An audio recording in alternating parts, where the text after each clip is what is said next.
So Drew McIntyre is our WWE Champion.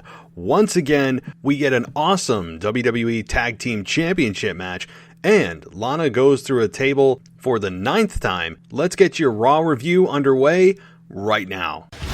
Welcome to the WWE Podcast, the most passionate and authentic wrestling analysis on the web. We've got you covered with every Raw, SmackDown, and NXT show, giving you a no bullshit opinion. We know you love wrestling. We do too. So let's get this show underway. And that's the bottom line. What? 'Cause Stone Cold said so.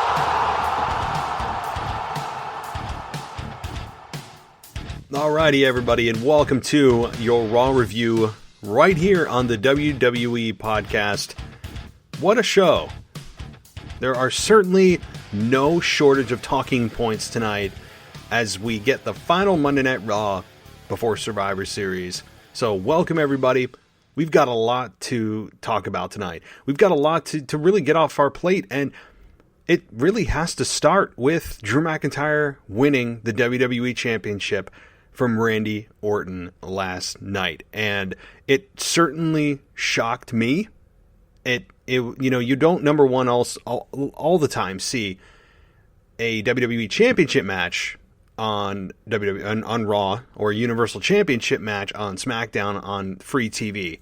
While we do get a lot of championship matches, those two championships are typically held out for pay-per-view events.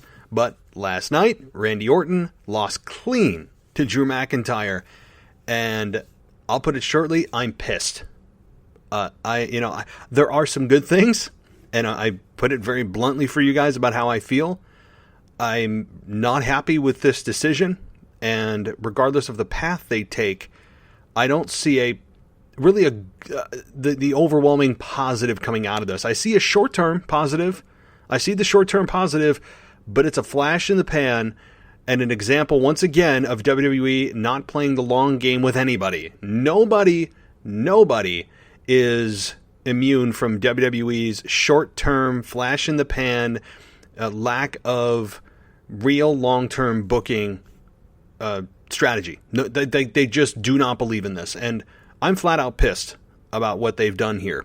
And I'm going to get into that. But I do have some good stuff, right? Like, I know in the last show or two, I have been pretty critical about the product. So while some of you may not like the negativity, that's how I feel. So I'm kind of like unapologetically angry at when the product is not as good as it could be, right? So I want to get off that off the top of my head here. So before we get going, though, and trust me, guys, I do have some positive things. I have some really good positive things about Monday Night Raw. I promise. It's not going to be all just a rant fest, just to rant and try to be cool and different. No, this is truly how I feel. So before we get going, guys, I do want to let you know, since it is a pay-per-view weekend with Survivor Series, that means the Botch Guy is back. You may say, if you're new, who the heck's the Botch Guy? Well, he is a YouTube channel that covers wrestling, and he covers it in a very authentic, hilarious, genuine way. His channel is growing by the minute, I swear. I mean, this guy's grabbing lots of wrestling viewers for sure. And so head on over to YouTube and check out The Botch Guy. Search for him, hit that subscribe button, because you're not going to want to miss, number one, all of his content's great stuff. It's only like 2-3 minutes sometimes of a specific event that happened in wrestling, or as you know, his name states, a botch or whatever. But he also does put a positive spin on the product. I mean, it's not just all about botches. So certainly check him out on YouTube, and I'm plugging him because not only is he on this show, but he's genuinely one of the best, not even just the best YouTube channels for wrestling that I've ever come across. So he will be joining us immediately following the Survivor Series pay-per-view on Sunday night. So it's going to be a long night for yours truly. Long night, because pay-per-view probably ends 10:30. And then we'll be going live around 11:30 or so. But you guys don't care, because as long as it's in your audio feed on the morning after, that's all you care about. And as you should. I will be tired, but that's my own doing, and it's worth it. So check it out, guys. I'm really excited to bring him back. It seems to be a really fun collaboration where every pay-per-view he comes on and we talk about the pay-per-view. and review it and give our thoughts and opinions. So Saturday night, the night before the pay-per-view, I will be doing a preview and prediction show, and it will be maybe with a co-host. I'm digging one out right now that may or may not be debuting on this show, but maybe I'll be doing it solo too. So I will let you guys obviously know, but it could be with someone new. I'll leave it at that. All right. Well, if you haven't followed me before, head on over to Twitter at wrestling_audio. We're starting to get our Twitter account slowly back up. Boy, you went from 45,000 followers back down to 40. It hurts. So a big F you to Twitter. Thank you so much for years of work and getting my following. But hey, I appreciate you guys sticking with me as we roll through the punches and roll through the pandemic and roll through the elections and roll through just whatever else is going on in 2020. I mean, nothing can surprise us at this point.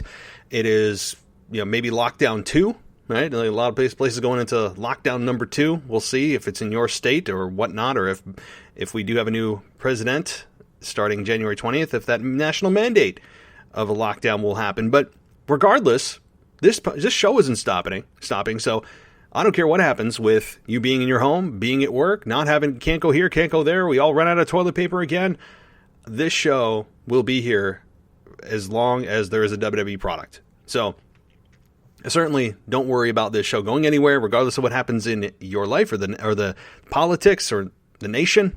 This show isn't going anywhere. So one last thing, tomorrow is Wrestling Nostalgia, and it will conclude the Undertaker's Survivor Series, really Undertaker's month of November, which culminates to obviously this Sunday at Survivor Series, but keeping in theme with the Undertaker up until Survivor Series with my nostalgia shows, tomorrow will be the finale. So I'm planning a pretty big moment for the Undertaker, or moments. You'll have to wait and see. And then on Thursday morning, you'll have also Mailbag Episode 3. So that is coming your way, along with, just tons and tons of shows this week. You guys know the deal. Alrighty, well, Monday Night Raw. Monday Night Raw gave us, as they put it, a WrestleMania-worthy main event. And boy, didn't they drill that into your head. I mean, it's almost as if every single show, especially pay-per-views, have to have some cute tagline that are just drilled. They're come up with at a production meeting, and marketing goes with it, and they just drill it into the announcers to say it, 6 times in a match. And I don't know what it is, right? So they're supposed to make us feel like it's a WrestleMania-worthy main event. Well, I got news for you. So Hell in a Cell, right? They main evented that, Payback, right? So, this is the 4th match that they've had.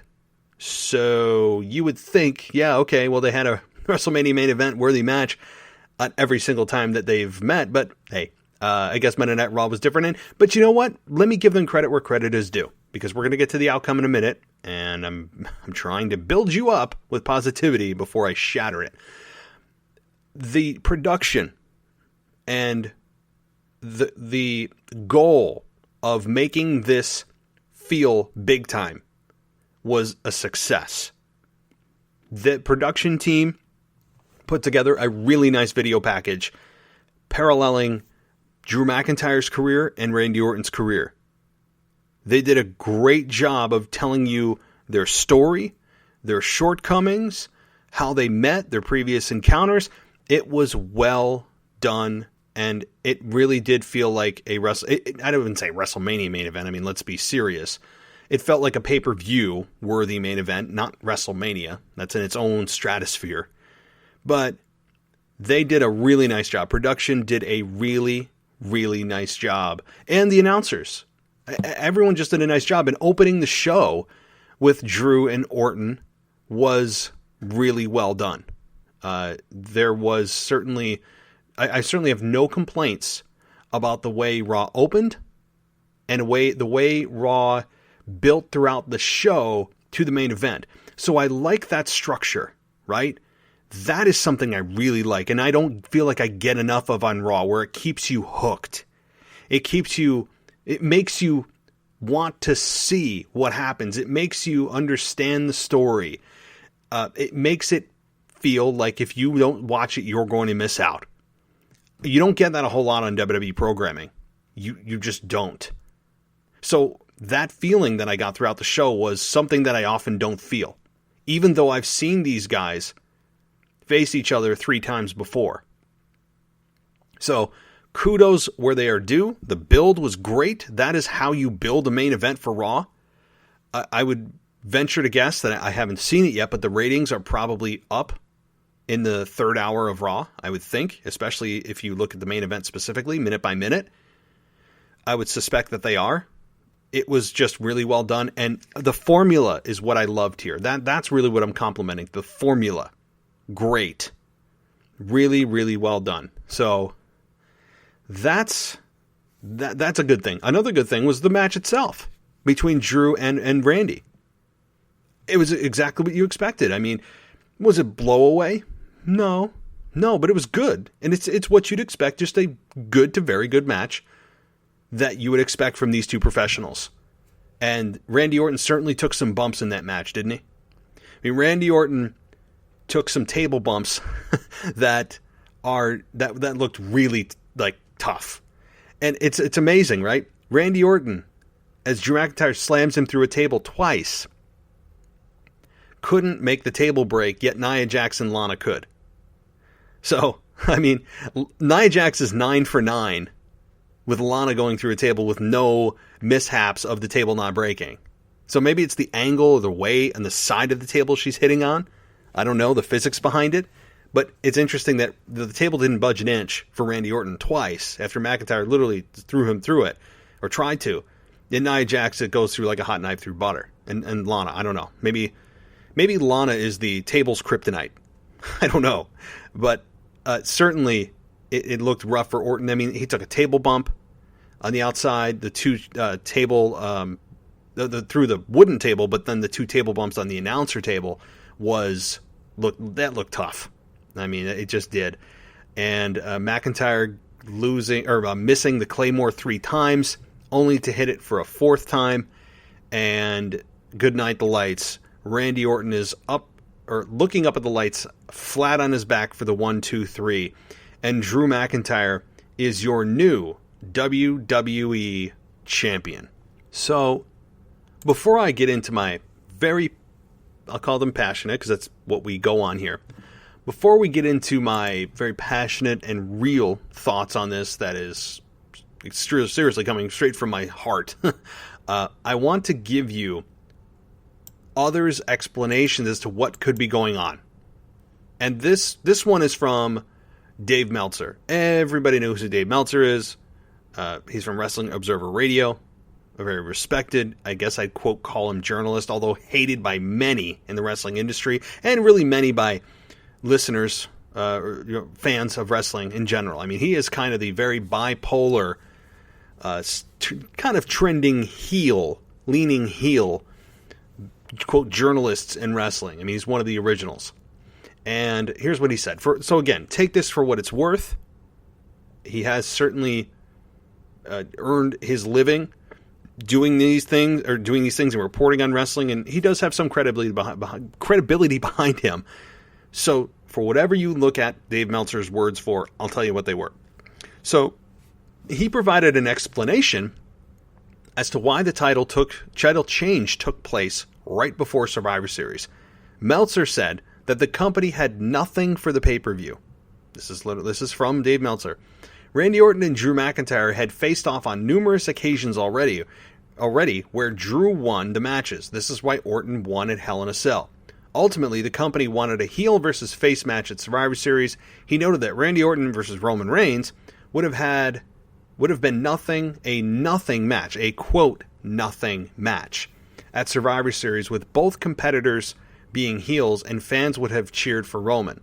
Yeah, first of all, I really don't think that's the case, Dave. He goes on to say this is something WWE wanted to avoid at all costs at this time. Okay, well, first of all, the whole thing about if fans were in attendance, I mean, they're all kind of just these screens of people, not real fans actually physically in attendance. But if there were, you're joking me that people would have cheered for Roman versus Orton. I still believe people would have cheered for Orton over Reigns at this point, even though they're both heels. And honestly, what is wrong with a heel versus heel match? in a, quote, nothing match. Well, again, if WWE is viewing Orton versus Reigns at Survivor Series, which is what was originally planned until this past Monday, as a, quote, nothing match, well, then what the hell are they doing with Roman Reigns versus Drew McIntyre at Survivor Series? If that's a, quote, nothing match at Survivor Series, it's a nothing match if you're going to put Drew McIntyre versus Roman in there too, because it's at Survivor Series, because that means nothing. Survivor Series has no bearing on anything because championships aren't on the line. And the story isn't really there anyway, and you're blowing a WrestleMania main event on a exhibition match at Survivor Series for a false narrative that brands are supposed to be rivals. Why? It doesn't make sense. So that's one thing. As much as I loved Drew McIntyre as champion, I was okay with him losing. Especially to Randy Orton. Randy Orton, by the way, a guy that carried the company on his back as the top heel in the company for the entire spring and summer, and did a hell of a job. The best work of his career. And it gets blown off by Keith Lee in a nothing match. Drew McIntyre comes along, beats him with a backslide, and then gets beat in 2 more matches out of the 3. So Drew McIntyre has won 3 out of the 4 matches against Randy Orton. 75% of the matches Randy Orton has lost. After all that amazing heat that you built up for Randy Orton. You spent months doing it, and an amazing job at that. Credit to WWE, credit to creative, credit to Randy, and the people he worked with. He was a true heel for many months this year, and it gets blown off. Over what? Over what? Just because WWE didn't want to have a heel versus heel championship match? Well, excuse me, not even a championship match. A heel versus heel, a quote, main event for Survivor Series. Instead, you're going to bring these 2 guys together that people have been wondering, oh my God, it's going to be great when they get together. They rush it, and now you're putting them, not only are they rushing it, which is bad enough, but they're putting it on a platform and a pay-per-view that couldn't be more irrelevant. They're putting it on the most irrelevant pay-per-view out of the entire year, where the winners don't get anything and the losers don't lose anything. That is literally the Survivor Series pay-per-view now. So, again, exhibition match, 2 guys that could easily main event WrestleMania, and you could have them in their own separate worlds, and I've enjoyed them in their own separate worlds because you're really thinking, hey, when these guys come together, it's going to be a collision. It's going to be awesome. Who is going to win? They're booking them similarly. It's going to be great. And now they rush it with no explanation. And I ranted on that for like 20 minutes about why the hell we have Drew McIntyre on SmackDown. No explanation. No one cares to even explain. That's the laziness in booking and really that's how I think they believe wrestling fans either aren't smart enough or don't care enough to look at that kind of a detail. Oh, trust me, there's many. Not just me because I do a wrestling podcast, but there are many people who feel insulted and are just disappointed in WWE for not sharing even that small detail of how the hell you have a main event star just come over to SmackDown just because, hey, come on over, man. Come on over, we'll have a beer together. It's like a neighbor inviting somebody over to their house. Well, that's not how this works. So, beyond that, again, you have 2 main event guys that you could look at and go, that's going to be great. I could see that as a WrestleMania main event. Let's freaking do this.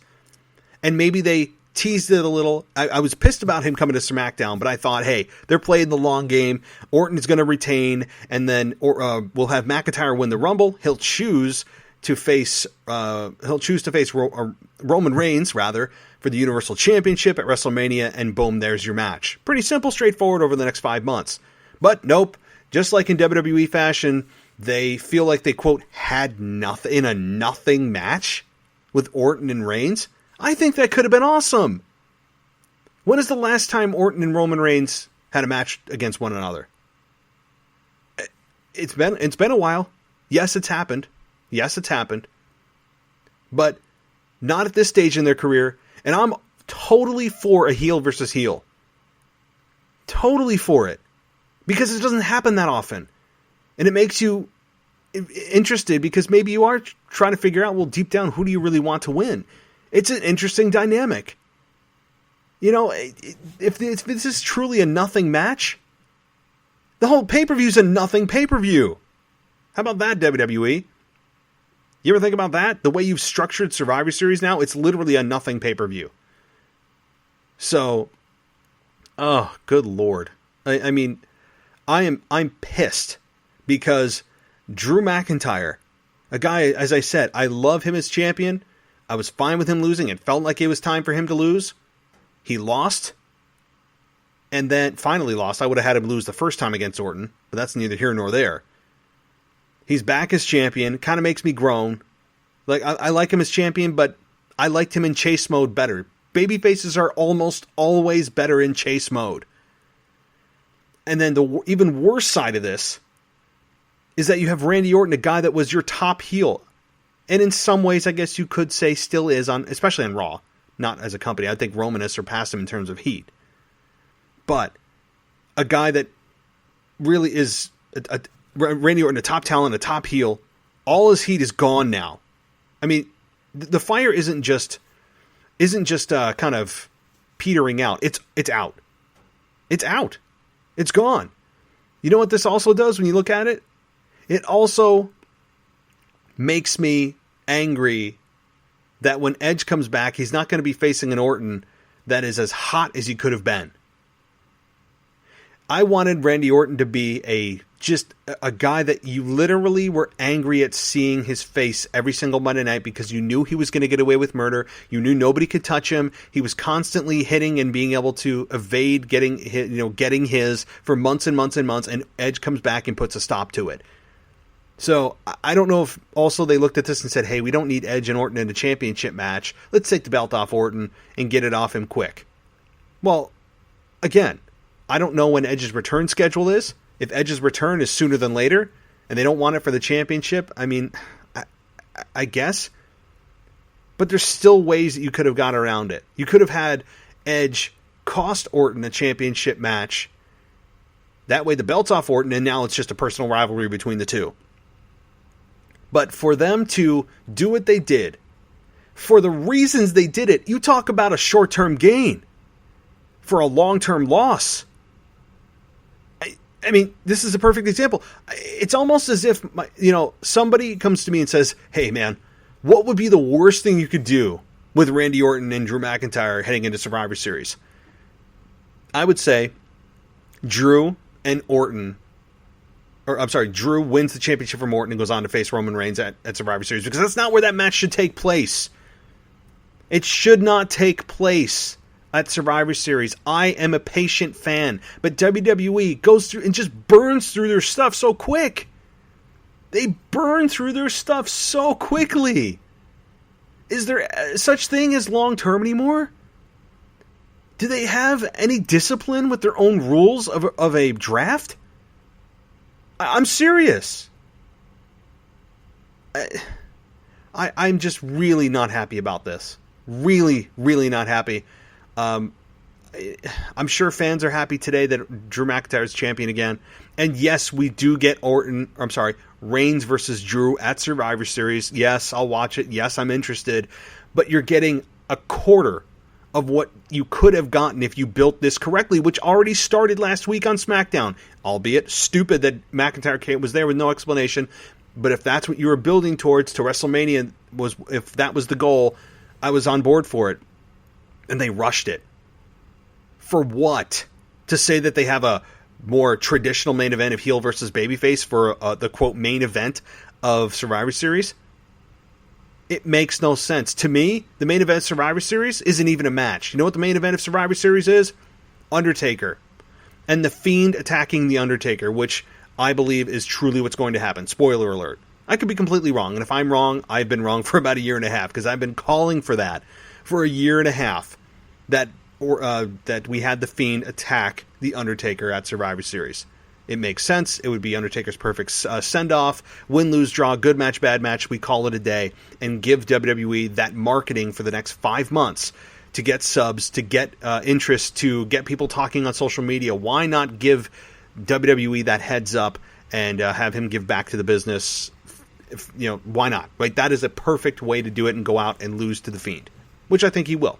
But hey, that's what I think is the main event and should be the main event of Survivor Series. Orton versus Reigns, I was interested in. Were you? I was. Yeah, and yes, I'm more interested in Drew versus Roman.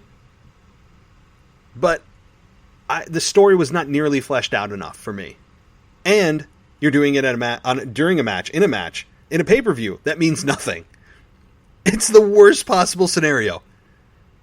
And I'm trying to think of ways that, like, okay, let's put a positive spin on it. Let's figure out what WWE's thinking. And the only thing I can think of, the only positive is, again, the championship is off of Randy, so when Edge comes back, it doesn't have to be Edge versus Orton for the championship, if that's not what you wanted. Many fans didn't seem to be open to that, although Goldberg's done it, right? Like, we've seen Goldberg do it. We've seen The Rock do it. There's nothing wrong with it, I don't think. Brock Lesnar does it. Triple H did it at one point. So it's not uncommon for legends to come back, carry the belt, and drop it shortly thereafter. So I'm puzzled. Okay, let's move on. Let's move on. I think I've said my piece and got my rant out. And if you guys totally disagree with me, cool. Like, great. And I don't mean that in a demeaning way. I really welcome your alternative opinion. And I really hope that if you want to provide it, by the way, send it to me at realwwepodcast@gmail.com. Or, again, voicemail, if you would like to send us voicemail. Many of you have. That voicemail is 518-952-0247. So, and again, if you agree with me too, I'm not just asking for people to disagree with me, but, I do think it's nice to hear other voices that have a differing opinion. It creates fun dialogue. So, alrighty. Well, again, let's move on to something else. And Lana going through a table for the 9th time, as Lana continues to just be this kind of underdog, pitiful character that you feel bad for. She's become a running joke every week, and they highlight all 9 of her table bumps. She has become a joke, and I think that's on purpose. As I alluded to last week, and I'm giving away a little bit of my previews and predictions, but I'll flesh this out more in my full preview and prediction this Saturday night. But I believe that Lana is going to win the match for the women, for the Raw women, the Raw Women's team at Survivor Series, because they have put her at the complete bottom of the barrel. The WWE has done their best to diminish Lana. She tapped out very quickly against Asuka in their tag team match, as Lana teamed with Nia Jax and Shayna Baszler. And Lana was told not to tag in, and she did anyway, and then she lost quickly. And then Nia Jax, who is she's, again, perfect as a heel. I never want to see her as babyface again, but I genuinely really dislike the character, as I've said many times. And I mean that in, I guess, a complimentary way. But having her feign that she said, you showed some guts, and then turns her back on her and boom, through a table again. They're doing everything to bury Lana to surprise fans. I'll tell you that right now. I really, truly believe that Lana will have a massive impact this coming Sunday night. Whether it is winning the match, and I do believe she will win the match for her team, or just having several crazy eliminations that no one sees coming. And maybe it's a potential roll-up, a schoolboy. I think it's going to be that variety. Or taking advantage of somebody that's down and covering that person for the win. That's kind of a spoiler alert, because you don't bury somebody this far down. There's no, you're at the bottom of the barrel. You're in the basement. There's nowhere to go but up. And I think that is what they're doing to build Lana as a star here, is to surprise everyone. And no one's thinking Lana. I am. I think Lana's going to win it for her team. And I think it's going to be, I think it's going to help her career. As much as I'm not a Lana fan, and I'm not, I think even I could be turned by what happens here. depending on what happens. So, or she could be completely buried at the pay-per-view, in which case, I mean, I don't know what they're doing. But, okay.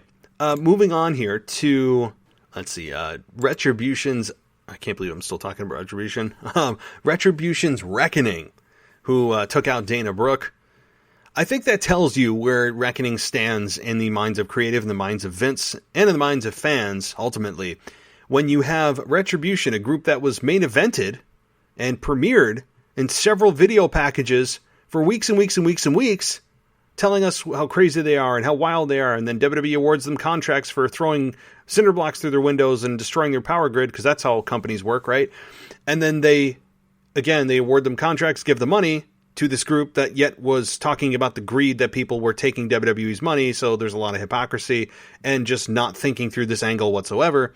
But we have, again, Reckoning attack Dana Brooke backstage, which I think is even more telling about where they think Reckoning stands when they are working with Dana Brooke. And look, Dana Brooke, I don't think has gotten a real fair shake at things. I don't think she's a great promo. She's kind of awkward. She's got kind of a... Now, people think I'm going to be making fun of her because, you're shaming... No, this is just... I'm calling a spade a spade. She's got a weird voice. She's got kind of like... I don't know, her delivery is just awkward. I mean, the way she looks is fine. I mean, that is somewhat important. You're on camera. People are only able to see you, right, through a camera lens. But I don't think that they ever look at Dana Brooke as a main event star in the women's division. But she keeps plugging away, and, I could be proven wrong completely. But as she stands right now, as Dana Brooke stands on November 17th, 2020, she's not exactly the cream of the crop of the women's division. I'll put it that very nicely. I mean, she's not Tamina level, where she just shows up every few months out of the woodwork. But I would say she's the bottom third of the women's division, and I think it tells you more than anything of where they feel Retribution belongs right now. So there's that. The Firefly Funhouse. Boy, oh boy, is Alexa Bliss a breath of fresh air to not only Bray Wyatt, but obviously herself. She is just a perfect pairing. It's one of those deals where I don't think WWE imagined this going as long, and hopefully it continues for several more months. I think there's a lot of story to flesh out here. And having Alexa Bliss there, she just continues to dive into her character more and more and better every week. And it was just kind of a goofy Firefly Funhouse. Bray Wyatt got, quote, some help from his friends, a little help from his friends. Alexa Bliss is just a perfect sidekick to him. I think he needed that. He needed a little bit of an evolution of his character. And Alexa Bliss is that perfect foil.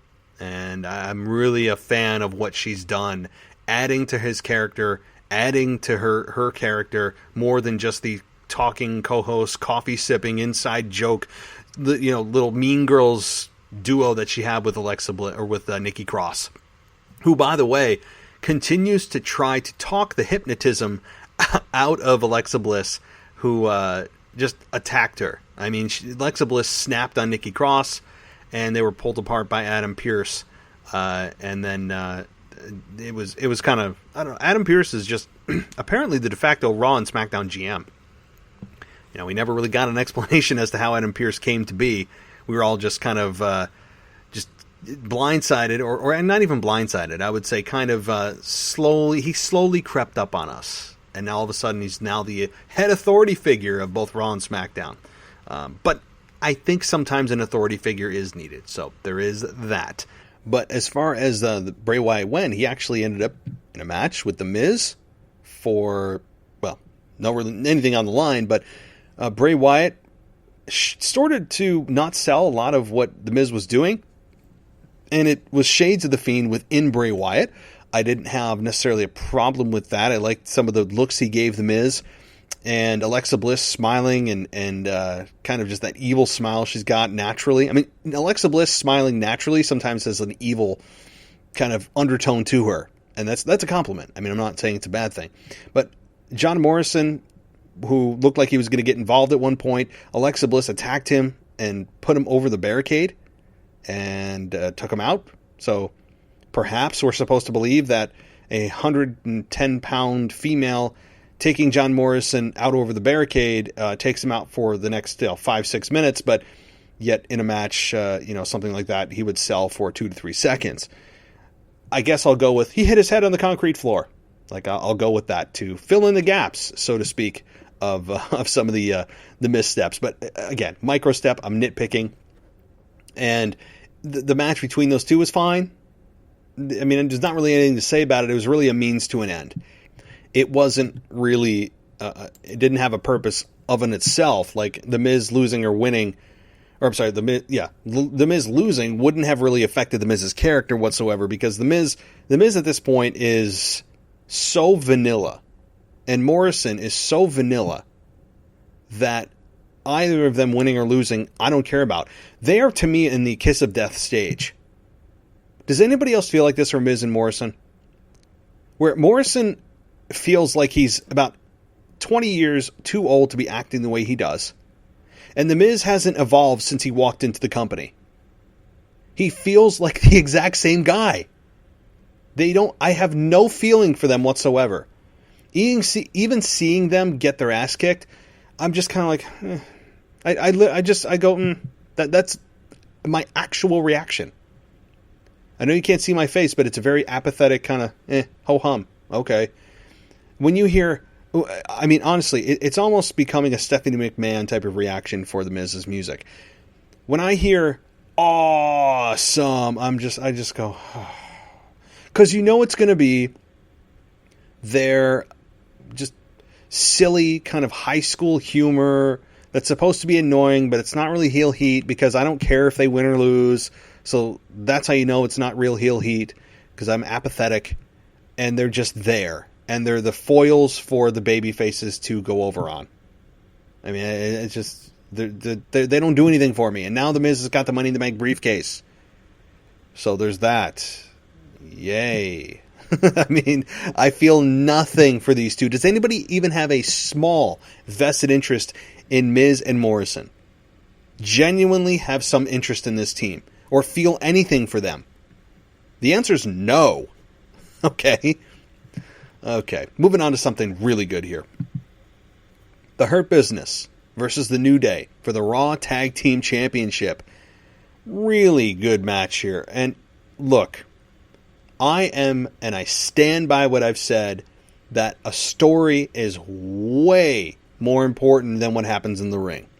And I 100% stand by that. That said, there can be times when, even if you don't know what or why these two are fighting, or conversely, if you don't care why they're fighting, and the match gets going, you actually start to get more and more invested. And even if the story was garbage, you start to get slowly more and more invested. And then that's what happened here. And before you know it, you actually care who's winning or losing. You're on the edge of your seat. And that's exactly what happened here. This was a really, really good match for all four involved.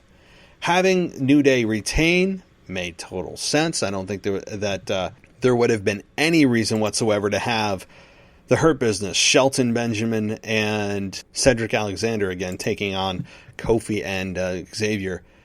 While I do totally stand by what I said, there are times when something like this can happen. I didn't give a damn why these two were fighting. In fact, I didn't even know it was for the championship. I had forgotten about that. And it was just a great story told from start to finish. Great false finishes. And the right team won. I don't believe the Hurt Business should have won, although I would enjoy them more as champion. I despise the New Day gimmick with everything in me, and have for many years now. Same with really the Street Profits, as you guys know. But in the ring, all four of these men killed it. It was amazing. And really, really good. And story told, too. Really good story told of how the match evolved. The backstory? Don't really care about that, because the only thing to offer here was the in-ring. And it was really good. So, I'm not conceding or changing my opinion that story supersedes in-ring. What I'm saying, though, is that you can start from nothing and build to something really good, but it does not happen often, and you should not lean on it as a crutch to, well, we don't care about the... We don't really know where we're going with the story, but we'll lean on the athleticism because we don't have a great story, but the fans only care about the athleticism anyway, so we can give them a bare bones or no story, and the fans will care. Yeah, that doesn't work for me. This is a rarity. But what I will say, you know that WWE is getting really good feedback right now on this match, and this is not the end of the line for these four men. I will just say that. When they find something, they beat it to death.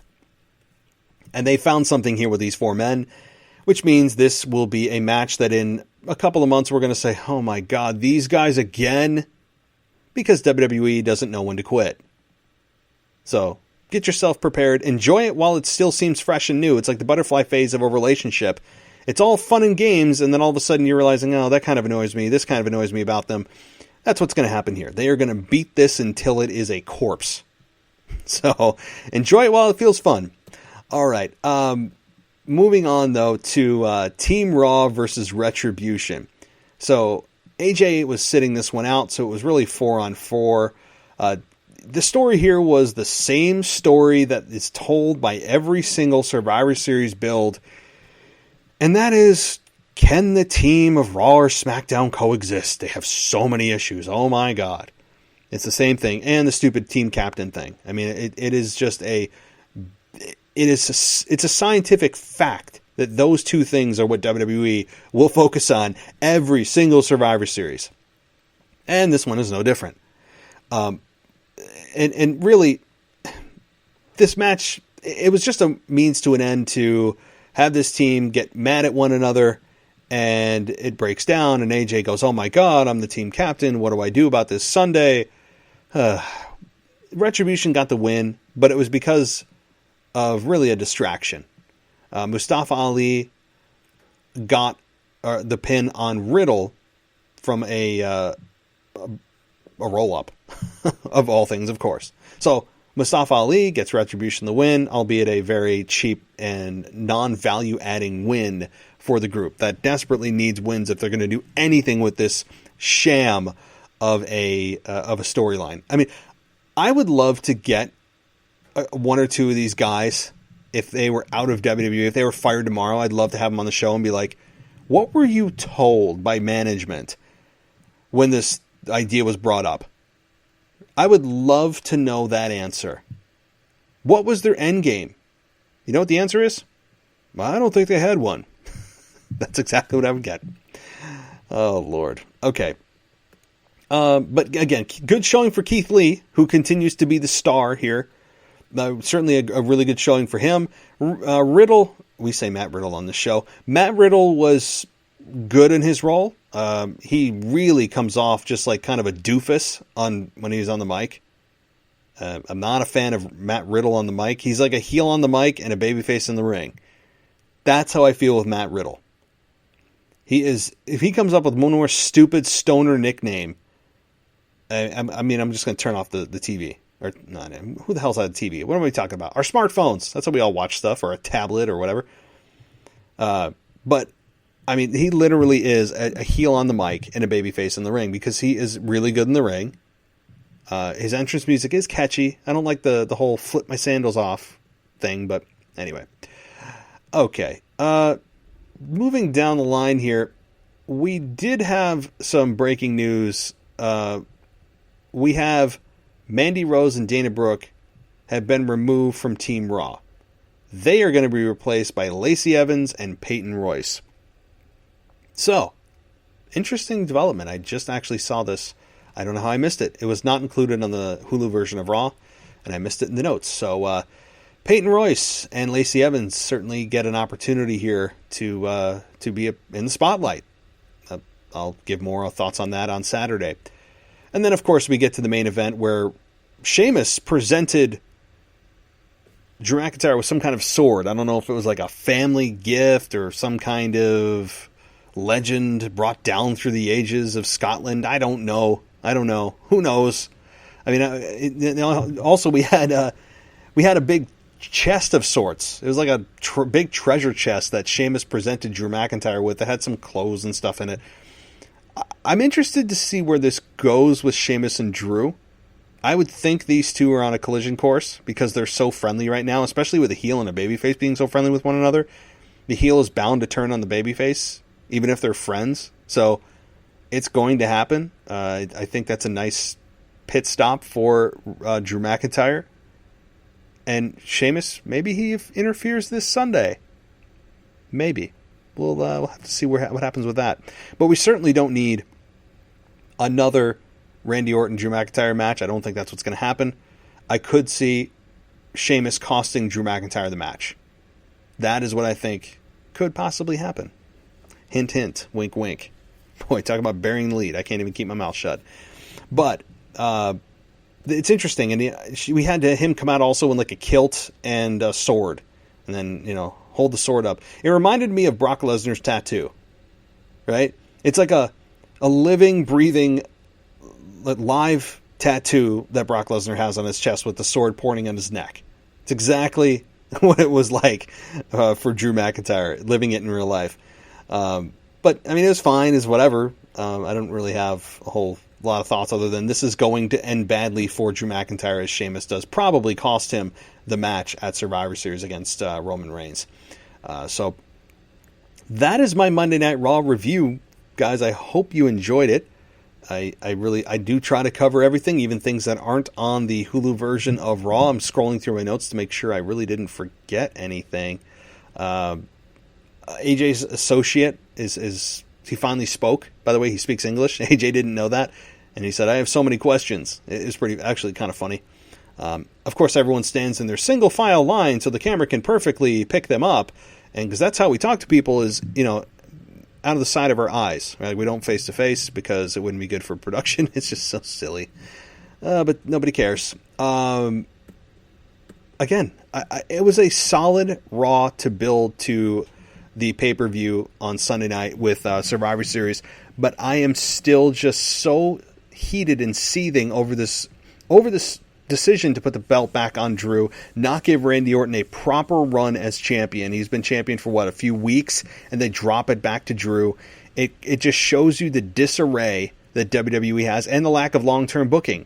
Because if they truly wanted Roman Reigns versus Drew McIntyre, why put the belt on Randy if he's just going to drop it in a few weeks anyway?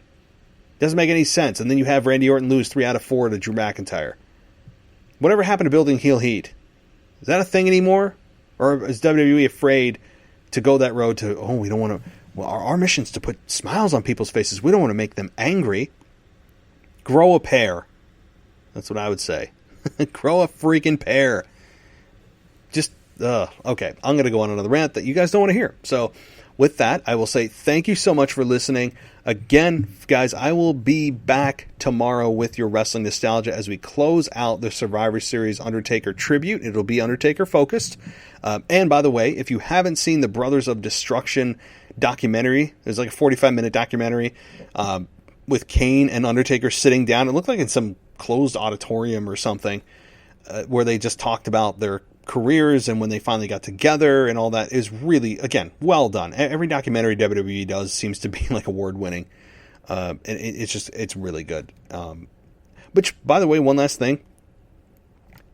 Is the Thunderdome really an award winning platform?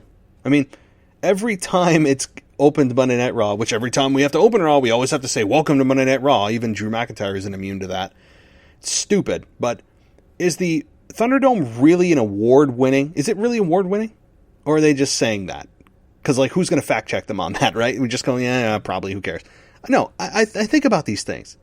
Because they put these little things in there that people go and gloss over and take it at face value. Is the Thunderdome, somebody check this, because I don't know, truly an award-winning platform? I don't know, whatever you call it. I don't know. Format. I don't know. But, again, tomorrow, nostalgia. Thursday will be episode 3 of your mailbag. I got a bunch of voicemails to get through.